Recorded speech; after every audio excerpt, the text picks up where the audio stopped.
Welcome to Dusky Lore. Close your eyes, dim the lights, and listen closely as the shadows begin to speak. Story 1. My name is Henry, and I have been backpacking in the Pacific Northwest for more than a decade. I always follow the rules, obtain the proper permits, and strictly respect leave no trace principles. I am telling you this because what I discovered in the wilderness area of Olympic National Park challenged everything I thought I knew about the way our protected lands are managed and about who else might be using them. It was late September when I applied for a backcountry permit to do a solo hike through the Quinault River drainage. It is a restricted area that requires advance permits, limited to only a few people or groups per day, with the goal of protecting a very delicate ecosystem. I had been trying to get a permit for that particular route for 3 years, and when one finally became available because of a cancellation, I did not hesitate for a second to take the opportunity.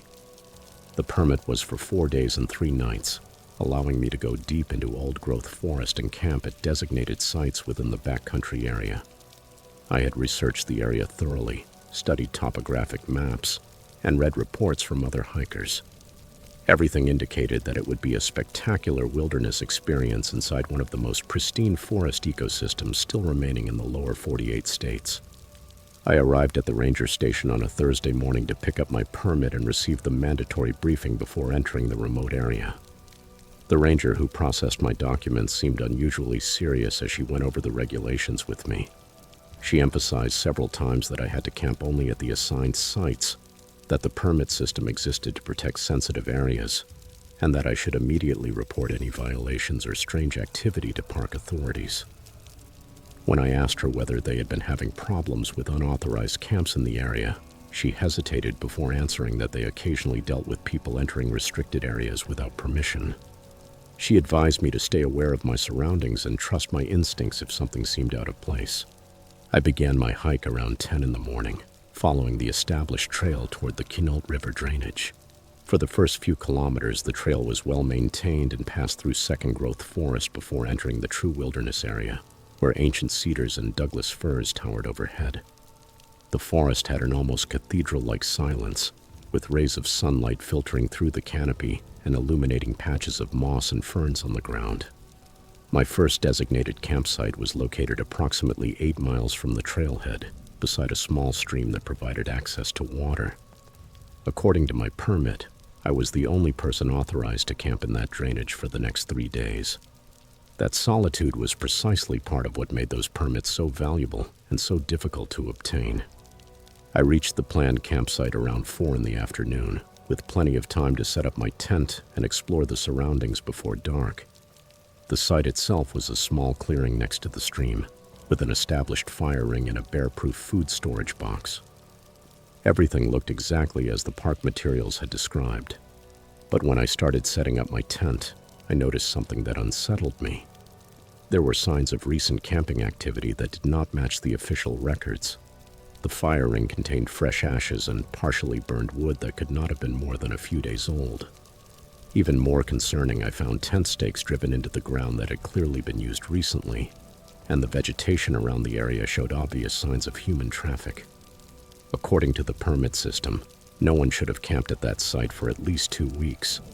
The ranger station keeps meticulous records of backcountry use, and they would have informed me if there had been recent activity in the area. I decided to investigate a little more before setting up my own camp. Following the stream downstream, I discovered more evidence of recent human presence. There were other fire rings that did not appear on any official campsite map, areas where vegetation had been cleared to place tents, and even some improvised furniture built from fallen logs. Someone had been camping in that restricted area without permits, and not only that, they had established what appeared to be semi-permanent camps in places where overnight stays were supposed to be completely prohibited. As I continued exploring, I found a trail branching off from the official hiking route. That path was not marked on any of the maps I had with me and showed signs of frequent use, even though it was in an area where traveling off-trail was prohibited. The trail led deeper into the drainage, toward zones designated as research areas with no public access allowed. After following that unauthorized trail for approximately half a mile, I reached a larger camp that had clearly been in use for an extended period of time. There were several fire rings, multiple tent clearings, food storage containers that were not the approved bear-proof models, and even some basic shelters built from tarps and forest materials. This was not the casual camp of someone who had accidentally wandered into a restricted area. It was an established camp, with evidence of repeated and prolonged use by people who knew exactly where they were and had decided to completely ignore the permit system. But what disturbed me most was not the unauthorized camp itself, but what I found scattered around the area. There were dozens of empty food containers, but not the kind backpackers usually carry. They were institutional-size cans and packages, the kind used by large groups or commercial operations. I also found equipment that seemed completely out of place for a recreational camp. Heavy-duty generators, several radio antennas, and electronic equipment that would have required significant power sources. Most unsettling of all was discovering what appeared to be research materials. There were waterproof containers filled with data sheets, photographs, and scientific instruments I did not recognize. Some of the documentation had official-looking letterheads, but the text was partially blurred by water damage, and I could not clearly read the details. While I was examining those materials, I heard voices approaching from deep in the forest. I immediately withdrew from the unauthorized camp and returned toward the official trail as quickly and quietly as I could. The voices were too far away for me to distinguish words, but I could tell there were several people and that they were heading toward the area I had just been investigating. I reached my designated campsite and quickly set up my tent, trying to give the impression that I had been there all afternoon. My hands were shaking as I assembled the shelter, both from adrenaline and from the growing realization that I had stumbled onto something much more complex than simple permit violations. The voices I had heard never came close enough to my official campsite for me to see who they belonged to, but throughout the afternoon and part of the night, I could occasionally hear them in the distance. Sometimes they seemed to come from the unauthorized camp I had discovered. Other times they sounded as if they were moving along trails that did not exist on any official map. I spent a sleepless night inside my tent, listening to sounds that suggested ongoing activity in areas where no one should have been. From time to time, there were mechanical noises like generators running or vehicles starting, something that should have been impossible in an area designated as wilderness with no road access. Around 3 a.m, I heard something that clearly sounded like helicopters passing overhead. That was extremely unusual, since flights over wilderness areas are heavily regulated and generally occur only in cases of emergency rescues or official park matters. When dawn came, I made a decision that went against every backpacking instinct I had developed over the years. I decided to cancel the trip and get out of there immediately. I broke camp as quickly as I could and began hiking toward the trailhead, constantly looking over my shoulder and listening for any sign that someone might be following me. The 8-mile hike back felt longer than any distance I had ever traveled before. I did not feel safe until I reached my vehicle in the parking lot. I drove directly to the ranger station and requested a meeting with the backcountry supervisor. I detailed everything I had observed: the unauthorized camps, the evidence of prolonged occupation, the research materials, and the nighttime activity suggesting ongoing operations inside restricted areas. The ranger who listened to my report took many notes and asked me detailed questions about locations and descriptions. However, her responses seemed carefully measured, as if she was being cautious about the information she shared with me. When I asked what actions would be taken to investigate the unauthorized activity, she told me that park officials would review the matter, but that I should not expect to receive updates about their findings. She also advised me not to talk about what I had observed with other hikers or on social media, explaining that premature disclosure could interfere with any law enforcement action. 2 weeks later, I received a letter from the National Park Service thanking me for my report and informing me that appropriate measures had been taken to address the violations I had witnessed. No details were provided about what those measures had been or what they had discovered during the investigation. I tried to obtain another permit for the same area 6 months later, but I was told that the Quinault River drainage had been temporarily closed to all public access due to ongoing resource management activities. The closure notice did not provide any estimated date for reopening to the public. 18 months have now passed since my experience in the Olympic wilderness, and that section of the park remains closed to backcountry camping. I have tried several times to get information about the status of the place, but park officials only say that the closure is necessary for resource protection and that they cannot provide a reopening date. I still backpack in other areas of the Pacific Northwest, but I have never again encountered anything like what I observed in the Kino drainage. The experience profoundly changed the way I understand how our public lands are used and managed. I understood that there are probably legitimate scientific and administrative activities taking place in wilderness areas out of public view, but what I witnessed did not feel like authorized government research or normal park management operations. The secrecy, the unauthorized camps, and the immediate closure of the area after my report suggested something much more complex and potentially concerning. I have never received a satisfactory explanation for what I found during those 4 days in September. The unauthorized activity, the research materials, and the subsequent closure of the area remain unexplained. Sometimes I wonder if I stumbled onto something I was never supposed to see, and whether my report was truly welcomed by park authorities, or whether it instead created complications for activities they preferred to keep hidden. What I do know for certain is that our wilderness areas are not always as wild or as protected as the public believes. There are people operating in restricted zones with apparent impunity, carrying out activities that seem to contradict the very purpose of the wilderness designation. I still obtain permits and follow all regulations every time I go backpacking, but I no longer assume that I am alone in nature simply because the permit system says I should be.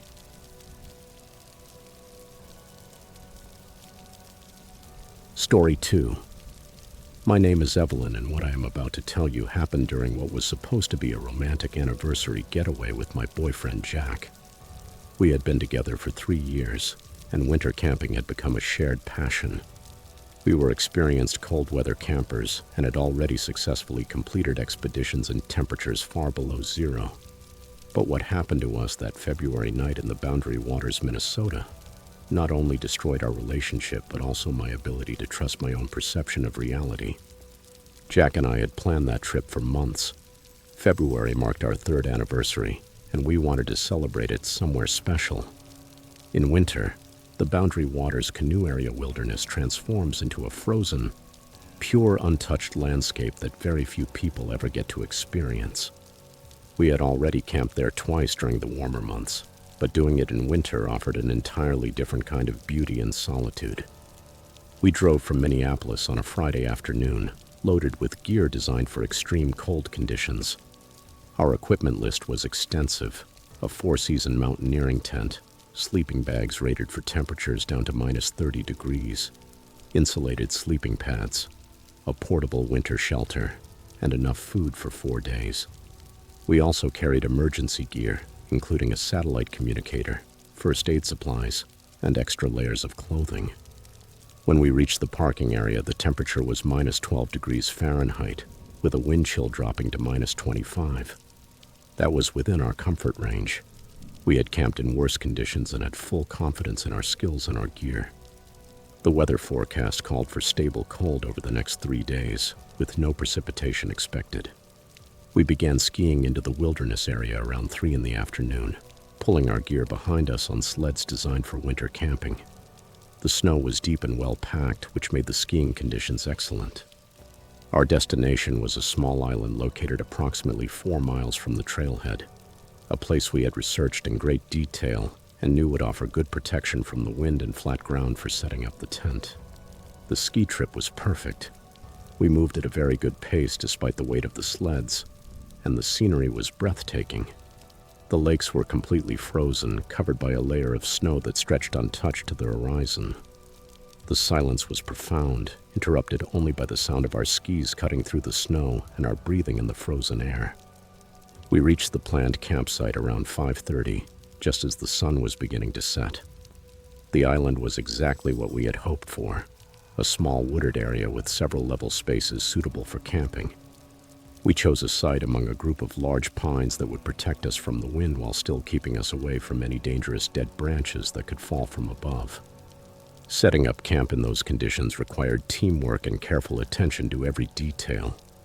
We had done it enough times to move with practiced efficiency. Jack began packing down a platform in the snow for our tent, while I organized the gear and prepared the area. The wind was minimal, and the temperature felt manageable thanks to our layered clothing system. Our tent went up without any problem. It was a very high-quality four-season shelter that we had used many times before.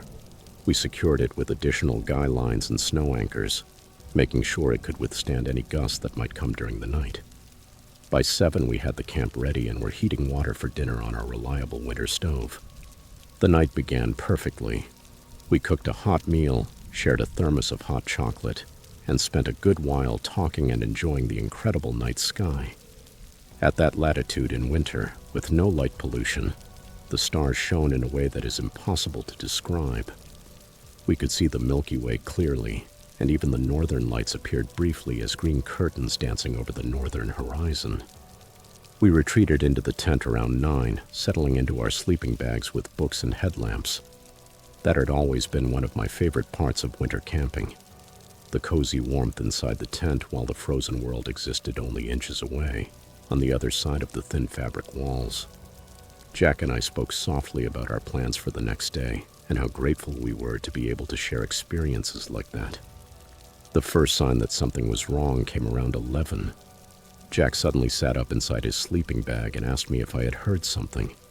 I had not heard anything, but I listened carefully. After a minute or two, I heard it too. It was the sound of something moving through the snow around our camp. It had a rhythm, like footsteps, but it was heavier than what a person would produce. We both remained silent, listening with absolute concentration. The sound continued for several minutes, seeming to circle our tent at a distance of perhaps 20 or 30 feet. Then it stopped completely. Jack whispered that it was probably a deer or a moose moving through the area. That made sense. Large animals move around at night, and we were in their habitat.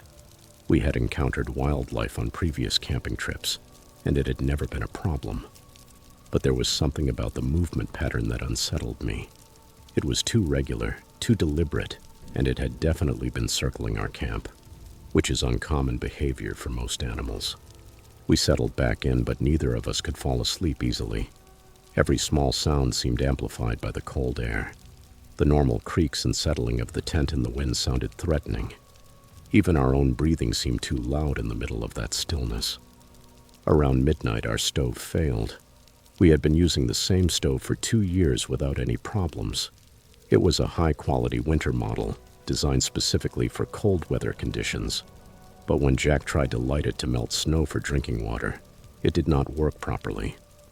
The flame was weak and uneven, and it kept going out again and again, despite his repeated attempts to adjust the settings. That was concerning because staying hydrated in winter conditions is essential. We needed to be able to melt snow for water, and we needed hot drinks to preserve our core body temperature. Jack worked on the stove for 20 minutes, trying different adjustments and checking every connection, but he could not get it to function reliably. We decided to use our backup stove, a smaller model we carried for emergencies. But when Jack tried to light it, we discovered that it did not work either. The igniter clicked, but no flame appeared. That should have been impossible. We had tested both stoves before the trip, and they had worked perfectly. Now we were facing a serious situation. Without a working stove, we could not melt snow for water or prepare food or hot drinks. In sub-zero temperatures, that could quickly become a potentially life-threatening problem. We still had some water left in our bottles, but not enough to get through the entire next day. Jack suggested that we might have to consider cutting the trip short and skiing back in the morning. It was disappointing, but it was the prudent decision given the equipment failures. However, we still had to make it safely through the current night. It was while we were discussing our options that the temperature inside the tent began to drop drastically. That made no sense. Our tent was designed for extremely cold weather, and we were both inside high-quality sleeping bags. According to our thermometer, the outside temperature had not changed significantly, but inside the tent, I could see my breath forming thick clouds, and I could feel the icy air somehow penetrating our shelter. Jack checked the tent for tears or openings that might be letting in the cold. He found nothing. All the zippers were closed and there were no visible holes in the fabric.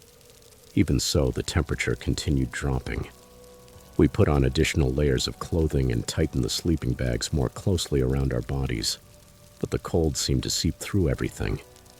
Then we started to hear the breathing. It was not our breathing. It came from outside the tent, slow, deep, and deliberate. Something was standing very close to our shelter, close enough for us to clearly hear its breathing. The sound moved around the perimeter of the tent, sometimes stopping just outside the spot where our heads were. Jack grabbed the flashlight and opened the tent door. The beam of light revealed nothing but untouched snow and the dark shapes of the trees. But the instant he turned on the light, the sound of the breathing stopped completely. We waited 10 minutes before closing the tent again. Only moments after zipping the door shut, the breathing returned. That pattern continued for the next 3 hours. Every time we investigated with the light, we found nothing. Every time we returned inside the tent, the sounds came back.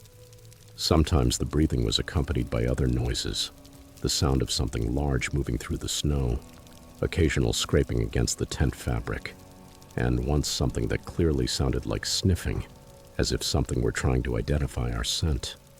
By 4 in the morning, we were both showing signs of hypothermia despite our high-quality gear. Our core body temperatures were dropping, and we were shaking uncontrollably. That should not have been happening with the equipment we had, or with our level of experience. But our bodies were losing heat faster than they could generate it. Jack made the decision to activate our emergency satellite communicator and request rescue. Under normal circumstances, he made the decision to activate our emergency satellite communicator and request rescue. Under normal circumstances, that would have been embarrassing for experienced winter campers like us. But something was fundamentally wrong with our situation, and our lives could have been at risk. The rescue team reached us at 8 in the morning, skiing in with an emergency sled and additional equipment to warm us. They found us both with mild hypothermia and dehydration. What they could not explain was why our equipment had failed so completely, or why we had lost so much body heat in conditions that should have been manageable. The paramedics were baffled by our stoves, which worked perfectly when they tested them. Our tent showed no signs of damage or air leaks. According to all the physical evidence, our equipment was functioning exactly as it should have been. And yet we had nearly died from cold exposure while using gear that should have kept us safe and warm.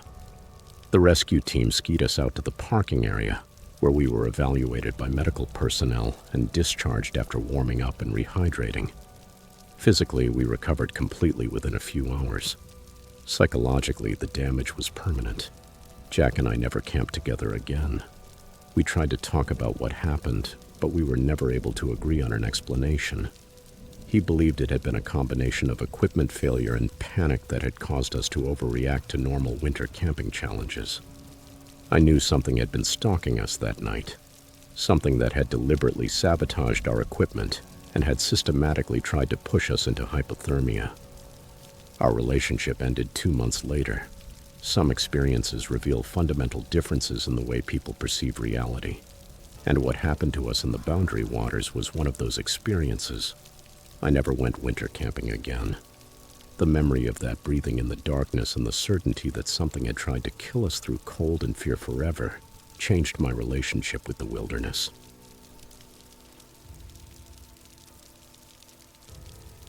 Story 3. My name is Abigail, and this story has to do with me and my boyfriend Samuel. We are what many people would call overlanders. People who prefer to seek out remote camping spots accessible only by four-wheel drive vehicles instead of staying in established campgrounds. For 5 years, we have been exploring Forest Service roads throughout the Pacific Northwest, searching for solitude and untouched campsites far from the crowds. What happened to us on a remote Forest Service road in the Cascade Mountains of Oregon forever changed the way we approach camping in wilderness areas. It was early October when Samuel and I decided to explore an area of the Willamette National Forest that we had never visited before. We had spent weeks studying Forest Service maps and satellite images, identifying a network of forest roads that seemed to provide access to high-elevation meadows and old-growth forest areas. Those roads appeared marked on the maps, but they did not show recent maintenance dates, which usually indicated little traffic and excellent opportunities for dispersed camping. Our vehicle was very well prepared for traveling Forest Service roads. A lifted pickup truck with four-wheel drive, oversized tires, recovery gear, and a complete camping setup in the back. We carried enough food, water, and fuel for a week of self-sufficient camping, along with communication equipment, including a satellite messenger for emergencies. We left Portland on a Friday afternoon, driving east toward the Cascade Mountains. Our plan was to access the Forest Service road network from Highway 22, then explore several secondary routes until we found a suitable place to camp for the weekend. The weather forecast was favorable, with clear skies and mild temperatures expected for the next 3 days. The first part of the trip went exactly as we had planned. We left the highway and took Forest Service Road 2261, a well-maintained gravel road that provided access to several trailheads leading into wilderness areas. Traffic was light, made up mostly of other hikers and weekend campers heading toward established camping areas. After approximately 15 miles, we turned onto a smaller forest road that branched north toward our target area. That road was narrower and showed less maintenance, but it was still easily passable with our vehicle. The forest around us was beautiful, with dense stands of Douglas firs and occasional clearings that offered views of distant peaks. As we traveled deeper into the Forest Service road system, the routes became progressively narrower and more difficult. We passed several intersections where our GPS showed multiple turnoffs, some of which were not identified with road numbers or destination signs. We carefully recorded our route, taking notes on landmarks and road conditions so we could find our way back to the main highway. Around 4 in the afternoon, we found what looked like an ideal campsite, a small meadow beside a stream, accessible by a short spur road that ended in a natural parking area. The place offered level ground for camping, access to water, and excellent views of the surrounding forest. Most importantly, it showed no signs of recent human activity, suggesting that we would have complete privacy for the weekend. Samuel parked the truck at the edge of the meadow, and we began setting up our camp. We organized the cooking area, unfolded our camping chairs, and prepared to enjoy a quiet afternoon in nature. Everything felt perfect. The place was exactly what we had hoped to find: beautiful, secluded, and completely private. When the sun began to set, we prepared dinner and opened a bottle of wine to celebrate finding such an excellent campsite. The silence was deep, interrupted only by the sound of water moving in the nearby stream and the occasional calls of birds settling in for the night. That was what we loved most about overlanding: the possibility of reaching places where we could experience true solitude and a direct connection with nature. It was around 8 when we first noticed the tire tracks. Samuel had gone down to the stream to collect water for washing the dishes when he called me over to look at something. In the soft dirt beside the water, there were fresh tire tracks that clearly had not been there when we arrived. The tracks belonged to a large vehicle, much larger than our truck, and led from the edge of the stream back toward the Forest Service road. That was confusing because we had not heard any vehicles pass near our location since we had arrived. The Forest Service road we used to access that area was the only route in, and it passed about 50 meters from our camp. Any vehicle large enough to leave those tracks should have been clearly audible as it approached and left. We followed the tire marks back toward the main road, using our flashlights to examine the ground carefully. The tracks were definitely recent, made within the last few hours, and showed tread patterns consistent with heavy truck or machinery tires. But when we reached the forest road, the marks seemed to disappear on the harder, more compacted surface. Samuel suggested that maybe we had missed the vehicle passing while we were busy setting up camp or preparing dinner. It was the most logical explanation, although neither of us could understand how we had failed to hear a large truck passing so close to us. We returned to our campsite, but the discovery of those mysterious tracks had created an undercurrent of unease that affected the rest of the night. We started paying more attention to the sounds of the forest, trying to distinguish between normal wildlife activity and any indication of human presence in the area. Around 10, we decided to go to sleep. We had a comfortable sleeping setup in the back of the truck, which gave us both security and elevation above the ground. As experienced overlanders, we always felt safer sleeping inside the vehicle than in a tent pitched on the ground when camping in remote places. At approximately midnight, we were awakened by the sound of vehicles. Not just one, but several vehicles moving slowly along the Forest Service road without headlights. We could hear the low rumble of diesel engines and the sound of tires on gravel. But when we looked out the truck windows, we saw no lights in the darkness. Samuel carefully opened the truck door and stepped outside to get a better view of the road. He whispered to me that he could hear at least 3 separate vehicles moving in a convoy formation, all traveling without any visible lights. The sound grew louder as they approached our area, then began to fade as they continued past our location. We stayed awake and alert for the next hour, listening for any sign that the vehicles might return or that someone might approach our camp. The forest returned to its normal nighttime silence, with only the usual sounds of the wind, the trees, and the water in the stream. In the morning, we investigated the stretch of forest road where we had heard the vehicles pass. On the compacted gravel, we found fresh tire tracks from several large vehicles. The marks were deep and clear, indicating heavy loads, and they showed the same tread patterns we had found beside the stream the night before. Even more unsettling was discovering that some of the tracks led toward a Forest Service road that, according to our maps, was listed as permanently closed. There was a metal gate across that road, with official Forest Service signs indicating that access was prohibited. But the gate was open, and the lock appeared to have been recently cut. Samuel wanted to investigate further, but I insisted that we should leave the area immediately. Whatever activity was taking place on those remote roads after midnight, with multiple heavy vehicles traveling without lights, was not something recreational campers should get involved in. We were packing up camp when we noticed that someone was watching us. There was a man standing among the trees, approximately 100 yards from our camp. He was not trying to hide, but he was not approaching or making any effort to communicate with us either. He simply stood there watching our activities while we packed up the gear. Samuel called out a greeting to him, but the man did not respond. When Samuel began walking toward the tree line, the man backed deeper into the forest and disappeared from our view. We checked the area where he had been standing and found clear evidence that someone had been watching our camp for an extended period of time. The vegetation was flattened in a pattern that suggested a person had been sitting or crouching in that spot for hours. That discovery significantly accelerated our preparations to leave. We loaded the truck as quickly as possible and drove back toward the main Forest Service road, constantly checking the mirrors for any sign that someone was following us. When we reached the first major intersection, we encountered a problem that confirmed our decision to leave immediately had been the right one. A large tree had been dropped across the Forest Service road, completely blocking the route we intended to use to return to the highway.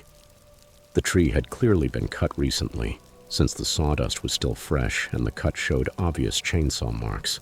Someone had deliberately blocked the road after we had passed through there the day before. Fortunately, Samuel had been carefully recording our route, and he remembered an alternate Forest Service road that should connect us back to the highway system.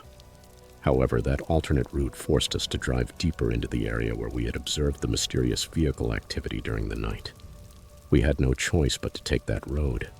As we advanced along the narrow forest road, we passed several places where we saw clear evidence of recent heavy vehicle traffic and some kind of industrial activity.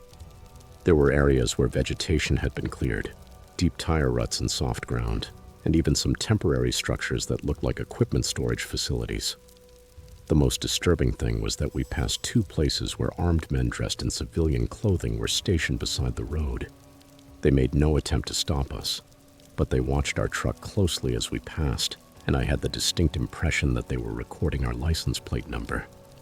We reached the highway without further incident, but the drive back to Portland was tense and almost completely silent.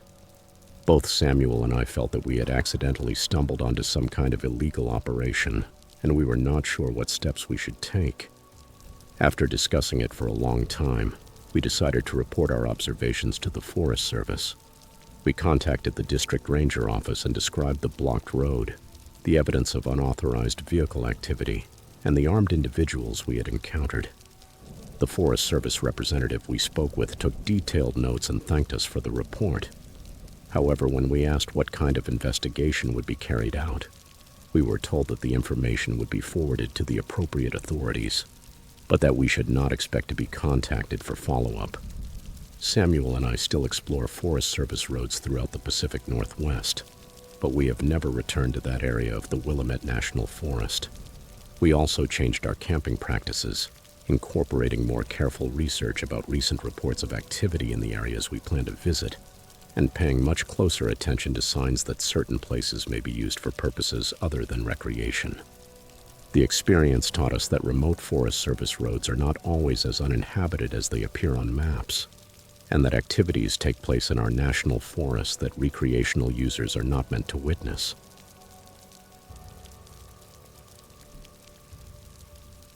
Story 4. I have always considered myself an experienced mountaineer. Over the last 15 years, I have conquered peaks in the Rockies, in the Cascades, and I have even attempted to climb Denali twice. I am not saying this to brag, but to make it clear that what happened to me on Mount Elbert in Colorado cannot be dismissed as the hallucinations of an inexperienced climber or someone affected by altitude sickness. My name is Luke, and what I experienced at 11,000 feet of elevation forever changed my relationship with the mountains. It was early February when I decided to attempt a winter ascent of Mount Elbert. The weather forecast showed a brief window of clear skies, and I had spent months planning that solo expedition. Winter mountaineering had always been my specialty.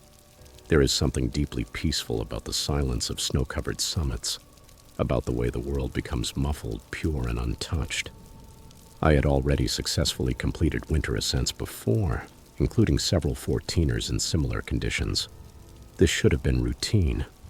I began my ascent at 4 a.m, with my headlamp cutting through the pre-dawn darkness as I moved along the trail covered in packed snow. The temperature was around minus 15 degrees Fahrenheit, but my gear was prepared for conditions much worse. I carried my usual winter setup: insulated mountaineering boots, a 4-season tent, a minus 20-degree sleeping bag, and enough food for 3 days. The weight of the backpack felt familiar and reassuring on my shoulders. The first hours of climbing went exactly as I expected. I made good progress despite the deep snow, following the established winter route with my GPS and a compass as backup.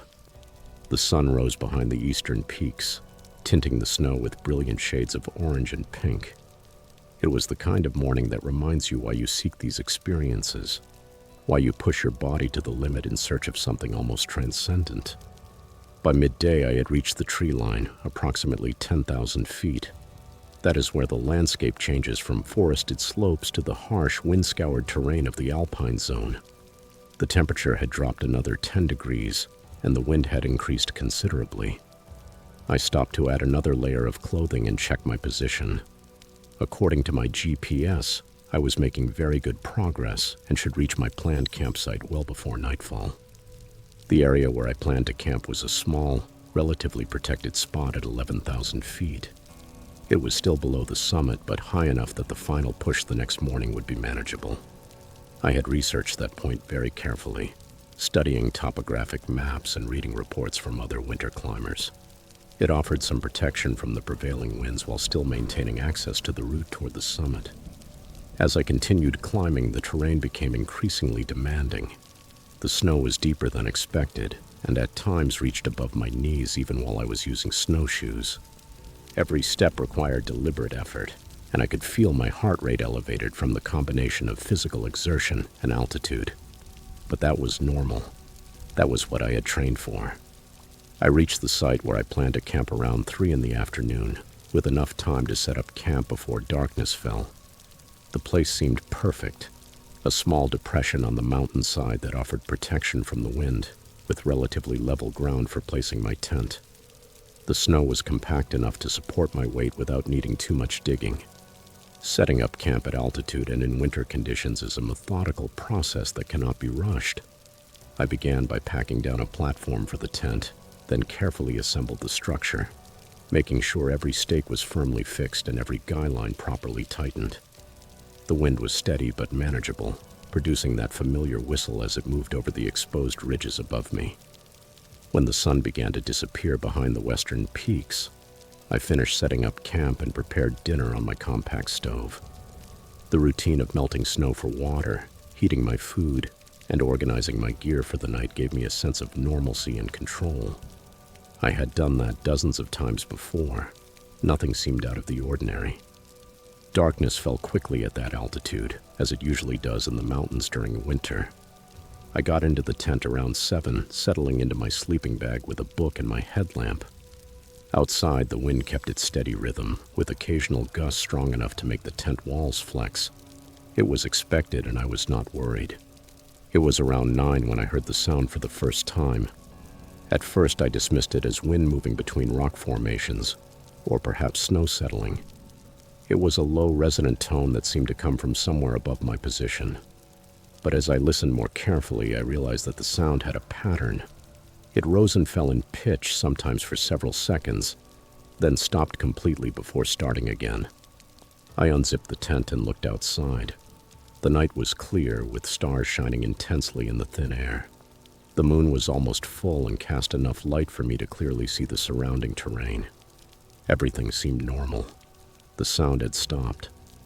I returned to my sleeping bag, convincing myself that it was simply an acoustic phenomenon I had not encountered before. Mountains produce strange sounds, especially at night, when temperature differences cause rock to expand and contract. I had heard rockfalls, avalanches, and cracking ice. It was probably something similar.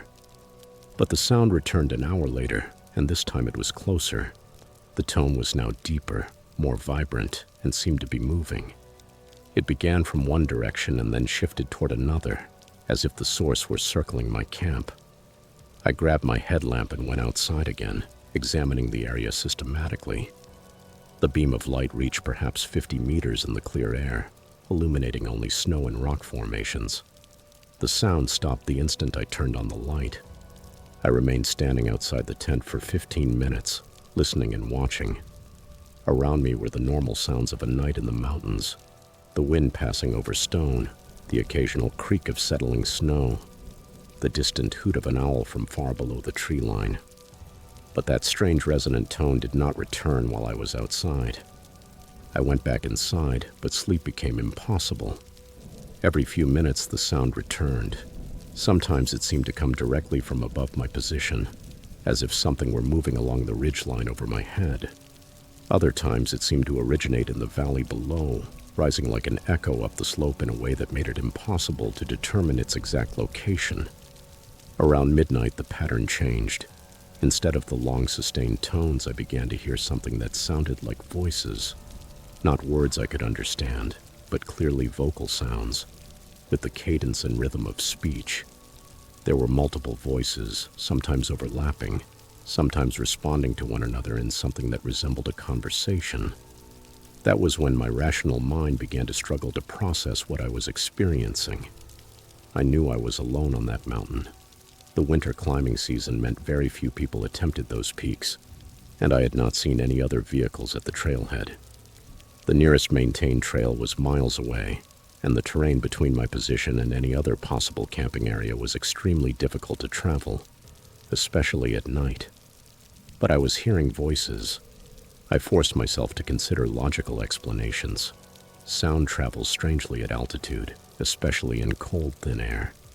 Maybe I was hearing voices from a much greater distance than seemed possible. Maybe there were other climbers on a distant summit, and the acoustic properties of the terrain were carrying their conversation to my location. That explanation calmed me for approximately 10 minutes, until I realized that the voices were responding to my movements.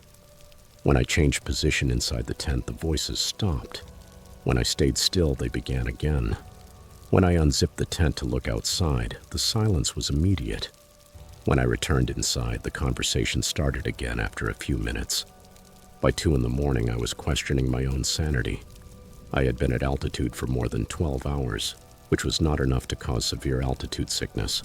But perhaps the combination of exertion, cold, and thin air was affecting my perception. I checked my pulse oximeter. My oxygen saturation was 92%, which was normal for that elevation. My heart rate was elevated, but that could easily be attributed to stress and adrenaline. I tried to sleep, but every time I closed my eyes, the voices began again. They seemed closer now, sometimes as if they were coming from just outside my tent. I could hear clear sounds of movement in the snow, the crunch of footsteps circling my camp. At 3:30 in the morning, something touched my tent. It was not the wind. The wind does not move with such deliberate pressure against the fabric from the outside, then shift systematically around the perimeter. I could feel something following the outline of my shelter, running along the guy lines, testing the stability of the stakes. I grabbed my ice axe and headlamp, my heart pounding hard in my chest. Whatever was outside was large enough to exert noticeable pressure against the walls, and it moved with obvious intelligence and purpose. I shouted, "Hello? Is someone there?" The movement stopped instantly.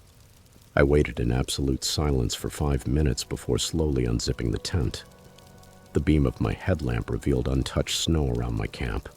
There were no tracks, no disturbances of any kind. The snow was exactly as I had left it when I set up camp. But I knew something had been there. I had felt its presence, had felt the pressure of its movement against my tent. The physical evidence of my senses could not be completely wrong. I spent the remaining hours until dawn sitting upright inside my sleeping bag, with the ice axe across my knees, listening to sounds that defied all explanation and watching for movement that never materialized when I tried to look directly at it. When the sun finally rose, I broke camp as quickly as I could and began the descent. I never attempted to reach the summit.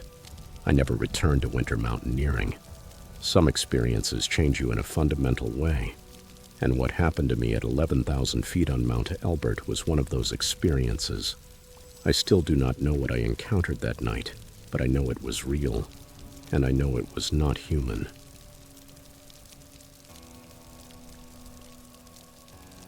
Story 5. My name is Dylan, and I have been kayak camping throughout the Great Lakes region for 8 years.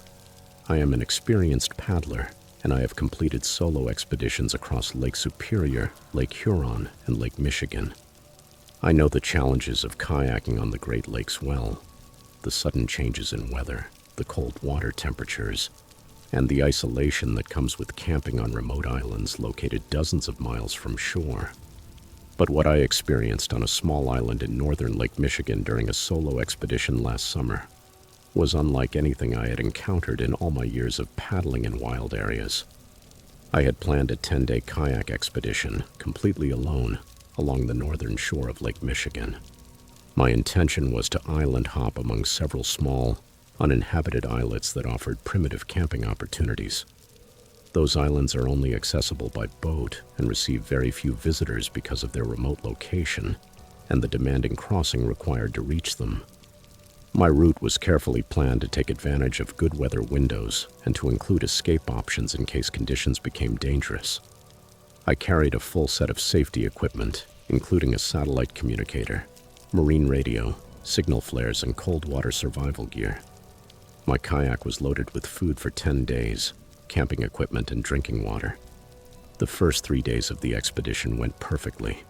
I paddled approximately 20 miles per day, camping on 2 different islands that offered excellent places to set up, fresh water sources, and protection from the prevailing winds. The weather remained stable, with gentle winds and pleasant temperatures, ideal conditions for kayaking on the Great Lakes. On the 4th day, while I was paddling toward my planned destination, the weather began to deteriorate quickly. What had started as a calm morning with light winds soon turned into conditions with 4-foot waves and increasingly strong gusts. The forecast had not predicted that change, but Great Lakes weather is famously unpredictable. As conditions worsened, I realized that continuing toward my original destination would be dangerous. I needed to find shelter immediately before the waves grew too large to paddle safely. Consulting my navigation chart, I identified a small island located approximately 3 miles from my current position that could serve as emergency refuge. The paddle to the island was difficult, although still manageable. The waves continued to grow, and I had to calculate my approach very carefully to avoid being dragged against the rocky shore. I managed to land the kayak in a small protected cove on the leeward side of the island, and I dragged it well above the waterline before conditions deteriorated even further. The island was smaller than I had imagined when studying the charts, perhaps barely 2 acres in total. It was densely covered with mature pines and cedars, and it showed no obvious signs of recent human visits. There was no established campsite, but I found a relatively flat area among the trees where I could pitch my tent with some protection from the wind. While setting up camp, I discovered the first indication that the island had a disturbing history. As I cleared the space for my tent, I uncovered what appeared to be the remains of a stone foundation, partially covered by decades of fallen leaves and forest debris. The masonry was clearly human-made, but it seemed much older than anything one would expect to find on such a remote island. The stones were fitted together with a precision that suggested skilled work, and the foundation seemed to be the remnant of a structure that had been deliberately dismantled, not simply abandoned. I continued exploring the island while waiting for the weather to improve, and I made other discoveries that increased my discomfort with the place. Near the center of the island, I found what appeared to be a small cemetery. There were no headstones or markers, but the ground showed clear evidence of graves, rectangular depressions in the earth, arranged in orderly rows, each approximately 6 feet long. Some of those depressions were quite old, partially filled in with natural debris and covered by vegetation. Others looked much more recent, with disturbed soil and very little plant growth. Most disturbing of all was finding evidence that the cemetery was still in use. At the far end of the burial area, there were 2 graves that appeared to have been dug within the last few months. The soil was fresh and tool marks could be seen in the ground around the sites. Someone had been bringing bodies to that remote island and burying them in that hidden cemetery, and they had done it recently. I also discovered remains of what seemed to have been a dock or landing area on the opposite side of the island, far from the place where I had made my emergency landing. The structure was almost completely collapsed, but remnants of wooden pilings and decking materials were still visible. That suggested the island had been accessible by boat in the past, and that someone had transported heavy materials or equipment to that place. As I continued investigating, I found more evidence of the island's dark history. There were rusty metal objects partially buried throughout the forest, tools, containers, and what appeared to be restraints or shackles. I also found remains of several buildings, identifiable only by their stone foundations and scattered debris. The weather conditions prevented me from leaving the island that day, so I was forced to spend the night in a place I increasingly suspected had been the scene of activities I did not want to understand. I set up my tent as far as possible from the cemetery area, but the island was so small that I could not escape the knowledge of what was hidden among the trees around me. When night fell, I found myself listening carefully to every sound, trying to distinguish between the normal noises of the forest and any sign that I was not alone on the island. Around midnight, I was awakened by sounds that confirmed my worst fears. I could hear the low rumble of a boat engine approaching the island. The sound grew louder and louder, suggesting that a large vessel was moving slowly through the darkness, without navigation lights. I remained inside my tent, too frightened to go out and investigate, but unable to ignore what was happening outside. The engine noise stopped, presumably when the vessel reached the collapsed dock area on the other side of the island. For the next hour, I could hear voices and the sounds of people moving through the forest. They were not trying to be quiet, and their conversation carried clearly through the still night air, although from my position I could not make out specific words. Most terrifying of all was that I could hear unmistakable sounds of digging. Someone was digging in the cemetery area, working methodically with shovels and other tools. The excavation continued for more than 2 hours, occasionally accompanied by conversation and the sound of heavy objects being moved. Finally, the activity stopped, and I heard the boat engine start again. The vessel left with the same discretion with which it had arrived, leaving me alone on the island with the certainty that I had witnessed something I was never supposed to see. I spent the rest of the night awake and terrified, afraid that the people who had been on the island might return, and also afraid of what I might discover if I investigated the cemetery area in daylight. When dawn came, the weather conditions had improved enough to attempt leaving. I broke camp as quickly as I could and prepared the kayak to launch, desperate to leave that island and its secrets behind. But before I left, I felt the need to confirm what had happened during the night. I walked to the cemetery area and found exactly what I feared. A new grave had been dug, filled in, and covered during the nighttime activity. The soil was fresh, and there were clear signs that a body had been buried there. I also found more evidence that this was an ongoing operation. There were tool marks on the trees suggesting that the cemetery area was maintained and expanded regularly. I discovered a cache of digging tools hidden under a tarp, and I found what appeared to be a logbook wrapped in plastic and buried beneath a pile of stones. I did not examine the book in too much detail, but I could see that it contained dates, numbers, and what appeared to be location coordinates. That suggested the island cemetery was part of a systematic operation, with careful records of the burials. I left the island immediately and paddled hard toward the mainland, covering the remaining distance to my planned exit point in record time.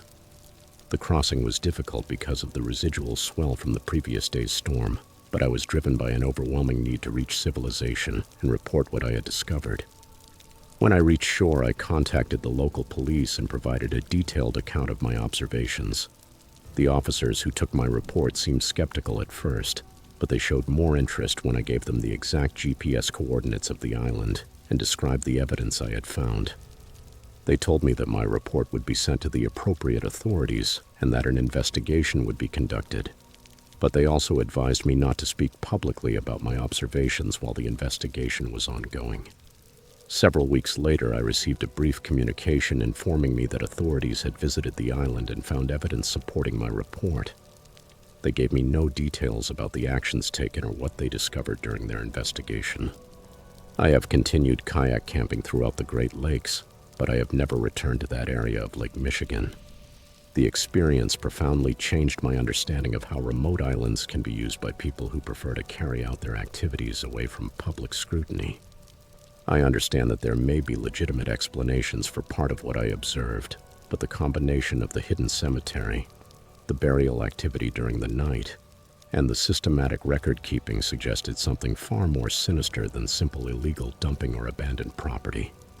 What I know for certain is that some of the most remote and seemingly uninhabited places in our Great Lakes region are not as empty as they appear on navigation charts.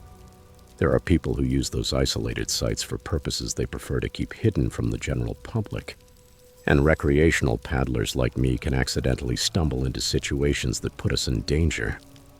I still love kayak camping and exploring remote islands, but now I am much more careful about researching the history of places before visiting them. And I always make sure someone knows my exact route and my expected return date.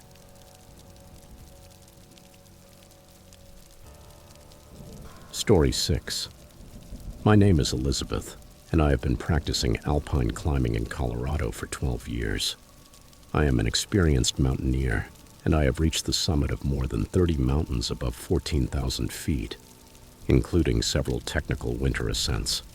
I know avalanche safety, weather assessment, and emergency procedures at high altitude well. What happened to me during a solo ascent attempt on Mount of the Holy Cross last winter challenged everything I thought I understood about mountain safety and about the forces that operate in high alpine environments. I had been planning that particular winter ascent for 2 years, waiting for the right combination of weather conditions, snow stability, and availability in my personal schedule. Mount of the Holy Cross is a demanding summit even under normal conditions, and winter attempts require extensive preparation and very careful coordination. The route I had planned would take me through avalanche-prone terrain, but the recent snow conditions appeared stable according to the forecasts from the Colorado Avalanche Information Center. I began my approach on a Thursday morning in early February, carrying full winter mountaineering gear, including avalanche safety equipment, emergency shelter, and enough supplies for 3 days. The weather forecast showed a brief high-pressure window, with clear skies and minimal wind.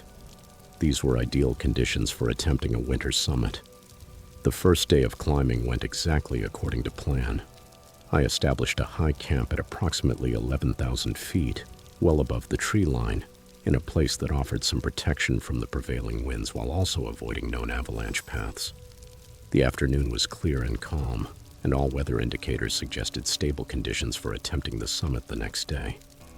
I woke before dawn and began the final push toward the summit at 4 in the morning, ascending by the light of my headlamp through the pre-dawn darkness.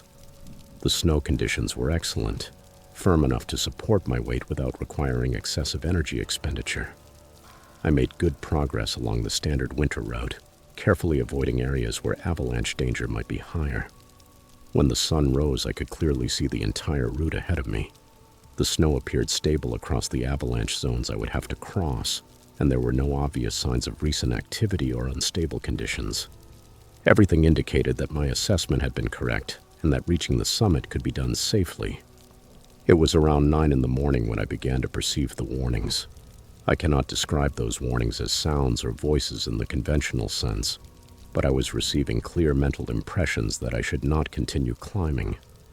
The sensations were urgent and specific, warning me about avalanche danger in areas where my own assessment indicated that the snow was stable. At first, I dismissed those impressions as pre-summit anxiety, something many climbers experience when approaching technically challenging terrain. But as I continued ascending, the warnings became more insistent and precise. I was receiving detailed information about snow conditions, changes in the weather, and hazards on the route that contradicted my own observations and the official avalanche forecasts.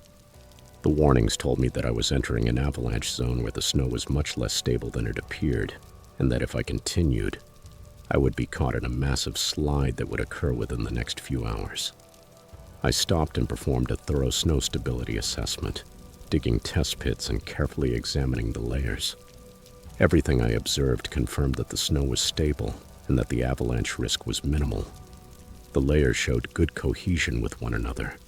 There were no obvious weak layers or faceted grains, and the weather conditions did not favor avalanche formation. But the warnings continued, becoming increasingly urgent and detailed. I was receiving specific information about the exact point where the avalanche would start, the size and destructive force of the slide, and even the time when it would occur. According to those warnings, a huge avalanche would sweep across the entire face I was climbing at approximately 11:30 in the morning, triggered by the collapse of a cornice high on the mountain when the sun warmed the snow structures enough. I looked toward the areas where cornices normally form on that summit, but I could not see any obvious instability or signs that a collapse was imminent. The cornices appeared well consolidated, and the warming caused by the morning sun had been gradual and moderate.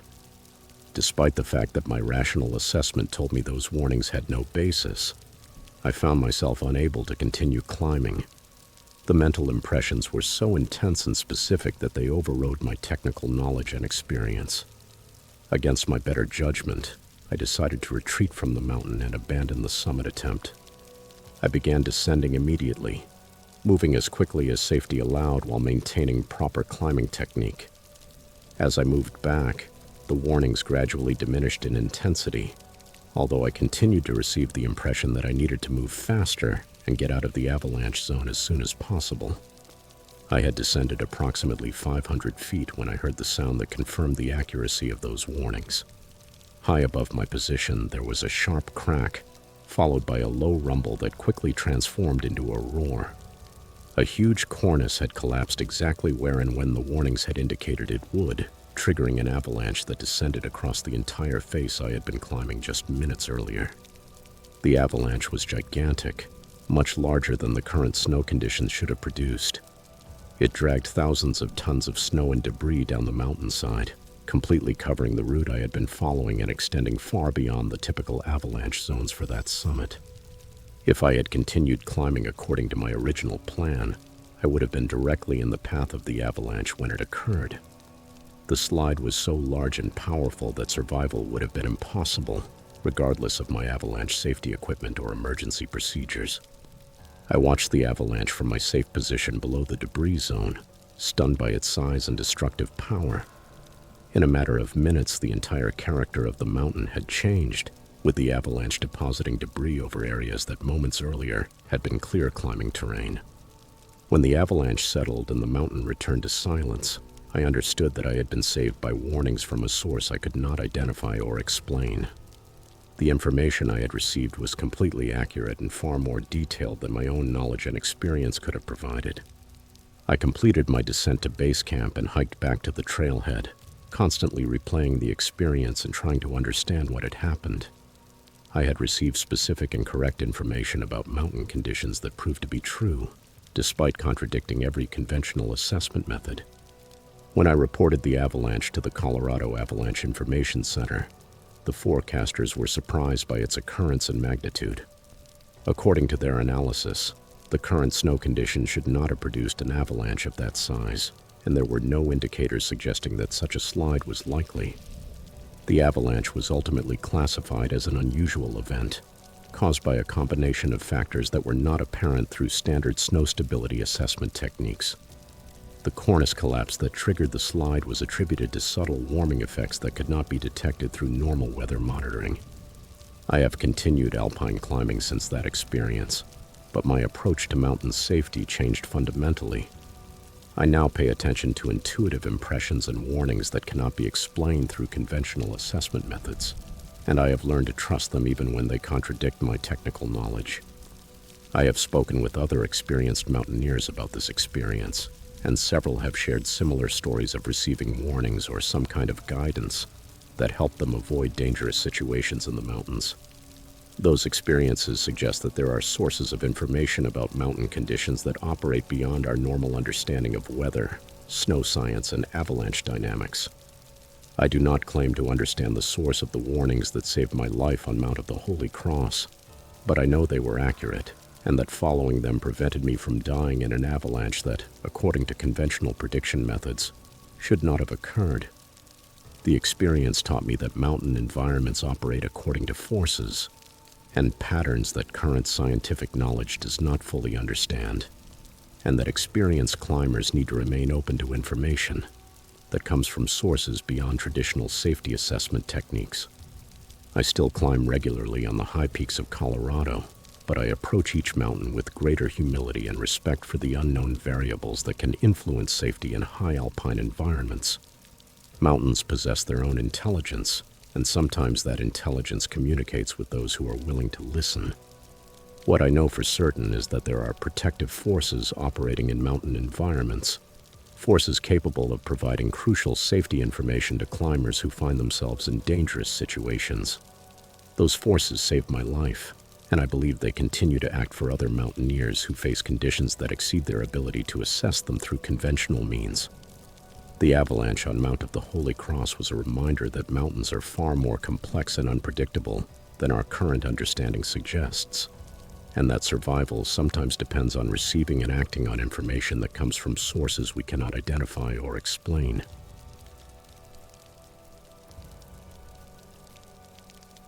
Story 7. My name is Chloe, and this story involves my best friend Grace and me during what was supposed to be a week-long canoe expedition through the remote wilderness of northern Ontario, Canada. We are both experienced wilderness canoeists and have completed multiple expeditions through unpopulated territories and difficult remote places. We are familiar with wildlife encounters, proper food storage procedures, and wilderness safety protocols. But what stalked us during our trip into the interior of Quetico Provincial Park was unlike any animal either of us had ever encountered before. Grace and I had been planning this expedition for more than a year, researching remote canoe routes that would take us deep into untouched natural areas rarely visited by other paddlers. The route we chose would require 7 days of paddling and portages through a chain of interconnected lakes and rivers, camping at remote sites accessible only by canoe. We obtained all the necessary permits and prepared thoroughly, including bear safety training and wilderness first aid certification. Our food was stored in approved bear-proof containers, and we carried bear spray, noise-making devices, and other wildlife deterrent equipment. We had paddled together for 6 years and trusted our ability to handle any challenge nature could present to us.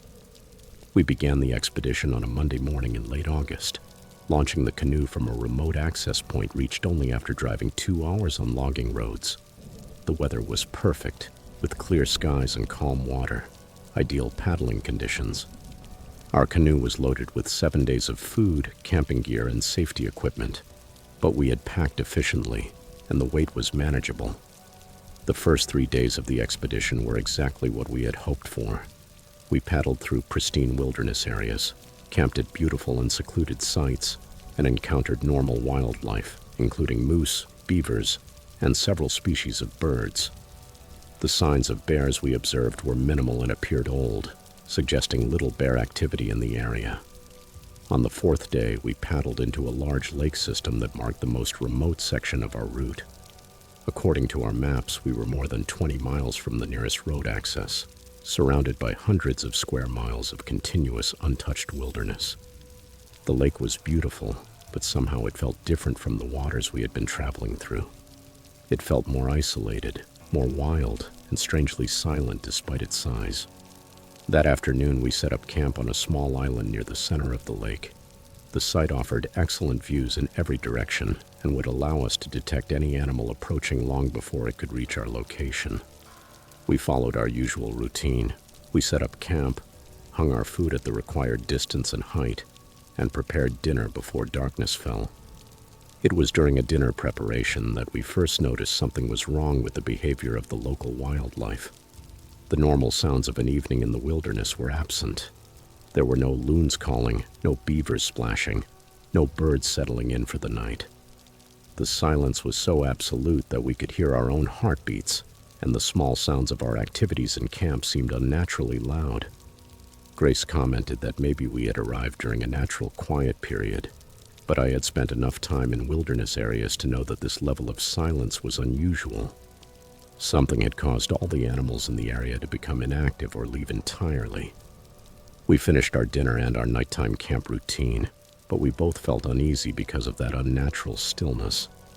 We decided to hang the food earlier than usual and keep the bear spray easily accessible throughout the night. Around 10, as we were settling inside the tent, we heard the first sounds indicating that we were not alone on the lake. There were splashes in the water, but they were not the random splashes of fish or beavers. They were rhythmic and deliberate, as if something large were swimming in a straight line toward our island. The splashing continued for several minutes, then stopped abruptly when it seemed to reach the shore of our island.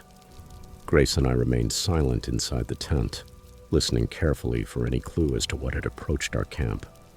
We heard nothing for about 15 minutes. Then we detected sounds of movement in the forest surrounding our campsite. Whatever was circling our camp was large enough to break branches as it moved, but it moved with unusual stealth for something of that size. We could hear occasional footsteps and the sound of vegetation being disturbed. But the movement pattern did not resemble anything we had experienced with bears, moose, or other large animals. The most unsettling thing was that it seemed to be deliberately circling our camp, maintaining a constant distance from our tent while moving systematically around the perimeter. We stayed inside the tent for more than an hour, listening to the sounds of something moving among the trees around us. From time to time, the noises stopped completely, and we wondered if whatever it was had left. But then the movement would begin again, always following the same circular pattern around our camp. Near midnight, Grace whispered that she was going to use her flashlight to try to see what was stalking us. I told her not to do it. I preferred that we remain hidden inside the tent rather than reveal our exact location. But the uncertainty was becoming unbearable, and we needed to know what we were facing. Grace slowly unzipped the tent and pointed the flashlight toward the forest surrounding the camp. The beam of light showed nothing but trees and undergrowth, but at the exact instant the light appeared, all the sounds of movement stopped immediately. We waited 10 minutes before closing the tent, but the forest remained completely silent. Whatever had been circling our camp had either left the area or stopped moving when we tried to observe it. That pattern continued throughout the entire night. Every time we tried to investigate with light, the sounds stopped. Every time we retreated inside the tent and turned off the lights, the movement resumed after a few minutes. By dawn, Grace and I were exhausted and terrified. We had spent the entire night listening to something large and intelligent stalk our camp, but we had not managed to identify what it was or determine its intentions. When sunrise provided enough light to examine the site, we discovered evidence that confirmed our fears about the activity of the previous night. Around our tent, at a constant distance of approximately 30 feet, there was a clear trail where something had been moving in a circle. The route showed disturbed vegetation, broken branches, and occasional impressions in the soft earth. But the tracks did not look like anything either of us had seen before. The marks were large, much larger than the bare paws of a bear or the hooves of a moose, and showed a foot structure that seemed almost human, but with elongated toes and what appeared to be claw marks. The stride length suggested something with very long legs, and the depth of the impressions indicated considerable weight. The most disturbing thing was the intelligence demonstrated by the movement pattern. This was not random animal behavior or territorial marking. Something had deliberately and systematically circled our camp for hours, maintaining a perfect distance and changing direction when it encountered obstacles. Grace and I made the decision to cut the expedition short and paddle back immediately. We broke camp as quickly as we could and loaded the canoe, constantly watching the tree line for any sign of movement or additional wildlife activity. The exit was tense and exhausting. We maintained a fast pace, stopping only when necessary for portages and navigation. Throughout the entire day, we had the feeling that we were being watched, although we never saw direct evidence that something was following us.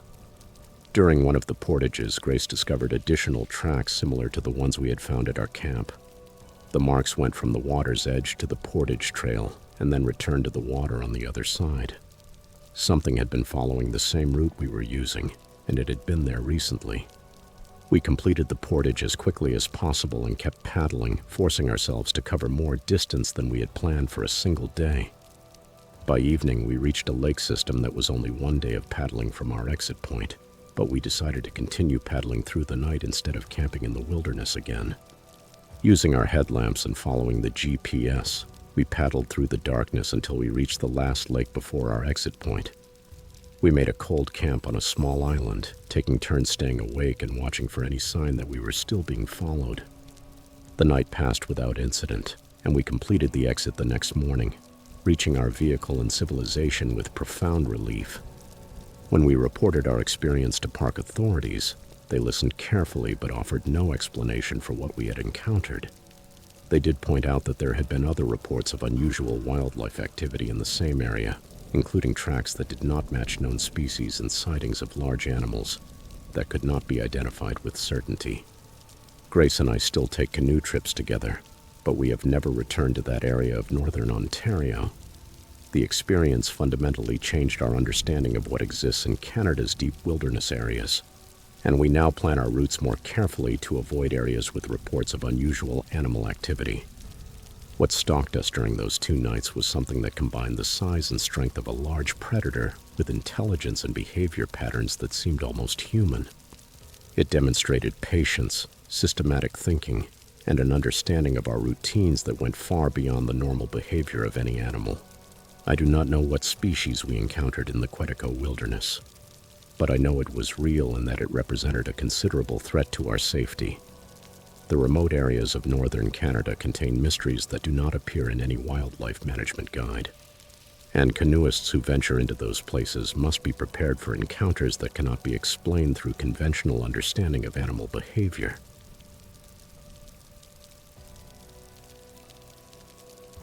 Story 8. My name is Luke, and this is a different story from the one I shared earlier about high-altitude mountaineering. This experience happened during a winter overlanding expedition along remote Forest Service roads in northwestern Montana, where I had traveled to photograph wildlife during the harshest months of winter. I am a photographer and outdoor enthusiast with experience in winter conditions. I have spent countless nights alone inside my vehicle in isolated places. But what happened to me over 3 days while I was trapped by snow on a Forest Service road near Glacier National Park challenged my understanding of what exists deep in the wilderness during Montana's brutal winters. I had driven north from Missoula in early January, looking for opportunities to photograph wolves, mountain goats, and other animals that become more visible during the winter months, when snow forces them down to lower elevations. My plan was to explore a network of Forest Service roads that provided access to wildlife habitats, while allowing me to sleep in my truck, which was equipped with a camper shell, a sleeping system, and emergency supplies for prolonged winter camping. My vehicle was a heavy-duty pickup truck with 4-wheel drive, snow tires, and recovery equipment. I carried enough food, water, and fuel for 2 weeks of self-sufficient camping, along with cold weather gear appropriate for Montana winter conditions. I also had communication equipment, including a satellite messenger and an emergency beacon. The Forest Service road I chose provided access to high-elevation areas that remained open to vehicle traffic during the winter, although they were rarely used because of the difficult snow conditions. According to my research, that road offered access to ideal wildlife habitat and numerous camping opportunities for self-sufficient vehicles. I drove into the mountains on a Tuesday morning, following the main cleared road until I reached the turnoff into the Forest Service road system. The secondary roads had not been plowed, but they were passable with four-wheel drive and showed signs of occasional use by other winter recreationists. For the first 2 days, everything went according to plan. I found several excellent places for wildlife photography and established temporary camps from which I could observe animal activity during the early morning hours and at dusk, when the animals were most active. The weather was cold but stable, with temperatures ranging from -10 to 15 degrees Fahrenheit above zero. On Thursday morning, I drove deeper into the Forest Service road network, following increasingly narrow and demanding routes toward areas that, according to my maps, provided access to remote wilderness boundaries. The snow was deeper at the higher elevations, but my truck handled the conditions without difficulty. Around midday, I stopped to photograph a herd of elk feeding in a meadow visible from the road. As I prepared my photography equipment, light snow began to fall. The forecast had mentioned a chance of snow, but nothing that could create travel problems. However, the snowfall intensified quickly during the afternoon. What had begun as light flakes turned into dense snow that significantly reduced visibility and began accumulating on the roads. By 4 in the afternoon, I realized I needed to start driving back toward the main road before the roads became impassable. But when I tried to leave, I discovered that the snow had already turned the Forest Service roads into extremely difficult routes to travel. My truck slipped and slid even with four-wheel drive engaged, and I moved very slowly toward the main road system. The snow continued falling heavily, and I could see that the situation was deteriorating quickly. As darkness approached, I made the decision to stop and wait for better conditions instead of risking getting stuck or sliding off the narrow mountain roads. I found a relatively level area where I could park safely and activated my emergency beacon to notify authorities of my location and situation. I settled inside the truck for what I hoped would be an uncomfortable but manageable night, intending to try to leave in the morning when I could clearly see the road conditions. My vehicle was well prepared for winter camping, and I had been through similar situations before without serious problems. The snow continued falling all night, and by morning I discovered that my truck was partially buried and the roads were completely impossible to travel. The storm had left more than 2 feet of new snow, and the Forest Service roads would need to be cleared by machinery or wait for significant warming before they could be used safely. I activated my satellite communicator and reported my situation to emergency services, providing my GPS coordinates and explaining that I was safe but would need help getting out of the area. I was told that road crews would clear the Forest Service roads as soon as weather conditions allowed, but that it could take several days depending on whether the snow continued. That was disappointing, but not alarming. I had supplies for 2 weeks and was comfortable inside my vehicle. I had been in similar situations before and knew that patience was necessary when winter weather created travel problems in remote places. But during the second night trapped by the snow, I began to experience something that transformed a routine winter camping situation into a terrifying survival ordeal. Around midnight, I was awakened by sounds outside my truck that seemed like human voices calling my name. The voices were distant but clear, and they came from different directions around the place where I was camped. They said Luke again and again, sometimes individually and other times in overlapping conversations. That was impossible. I was miles from any other person, trapped by snow on a remote Forest Service road that had been impassable for 2 days. There was no way anyone else could have reached my location on foot through deep snow and sub-zero temperatures. I stayed inside my sleeping bag, listening carefully and trying to determine the origin of the voices.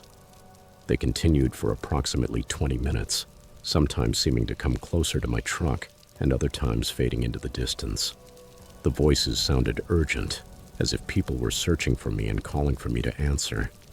Despite the apparent urgency, there was something about them that felt wrong. The tone was too perfect, too consistent, as if someone were imitating human speech rather than speaking naturally. And the fact that they knew my name was deeply disturbing, since no one else should have known I was in that remote place. I decided not to respond. Instead, I stayed quiet and hidden inside the truck. After approximately half an hour, the call stopped completely, and the forest returned to its normal winter silence. The next night, the voices returned, but this time they were closer and more persistent. They seemed to come from just outside the truck, and they were no longer limited to calling my name, but took part in conversations that seemed designed to trick me into responding. The voices said my name, then paused as if waiting for an answer. When I stayed silent, they began speaking among themselves, discussing my situation and expressing concern for my well-being. They mentioned details about my location and circumstances that no one should have known. The most disturbing part was when the voices began to imitate people I knew. I heard conversations that sounded like members of my family and friends, talking about plans to rescue me and asking me to get out of the truck so they could help me. The imitations were almost perfect, capturing speech patterns and vocal characteristics with enough accuracy to be convincing. But I knew none of those people could be there, in that remote place, during a winter storm. The voices were attempts to lure me out of the safety of my vehicle, although I could not determine who or what was producing those sounds, or why it wanted me to leave the truck. Throughout the third night, the voices became more aggressive and desperate. They began claiming that there was an emergency, that someone was hurt and needed my help, that search and rescue teams were nearby and needed me to signal my location. The urgency in those voices was convincing, and there were moments when I almost persuaded myself that I should investigate. But something deeper than rational thought warned me that I had to remain hidden in the truck. Every instinct I had developed during years of wilderness experience told me that responding to those voices would be dangerous, no matter how believable they sounded. The voices continued until dawn, sometimes moving away into the distance, and other times seeming to come directly from outside my windows. From time to time, I heard sounds of movement around the truck, as if people were walking through the deep snow and examining my vehicle. But when I looked through the windows, I never saw anyone or found tracks in the snow around my camp area. On the fourth morning, I heard the sound of real human voices and machinery approaching my location. A search and rescue team had reached me using snowmobiles and a tracked vehicle, following the GPS coordinates I had sent through my satellite communicator. The rescue team was able to clear enough snow around my truck to allow me to drive behind their tracked vehicle, following the route they had opened through the deep snow. The evacuation went smoothly, and I reached the main road system without further incident. When I described the voices I had heard during the previous 3 nights, the search and rescue coordinator told me they had received similar reports from other people who had become stranded alone in remote places during winter. He could not explain the phenomenon, but said that people who spend prolonged periods isolated in extreme winter conditions sometimes experience auditory hallucinations or other perceptual disturbances. That explanation might have convinced me, if not for one detail the rescue team discovered when they examined my camp. Around my truck, at distances ranging from 20 to 50 feet, there were tracks in the snow that appeared to have been made by people walking in circles around the vehicle. The marks were clear and well-defined, showing boot prints and patterns that suggested systematic surveillance of the place where I was camped. But according to the rescue team, no search and rescue member had reached my location before that morning. The tracks had been made by unknown individuals who had somehow reached my remote location during the storm and had spent considerable time observing my truck. I never received a satisfactory explanation for the voices or the tracks. The experience convinced me that remote places in Montana during the winter can contain activities and encounters that are not covered by any wilderness safety training, and that survival sometimes requires ignoring seemingly human voices calling from the darkness.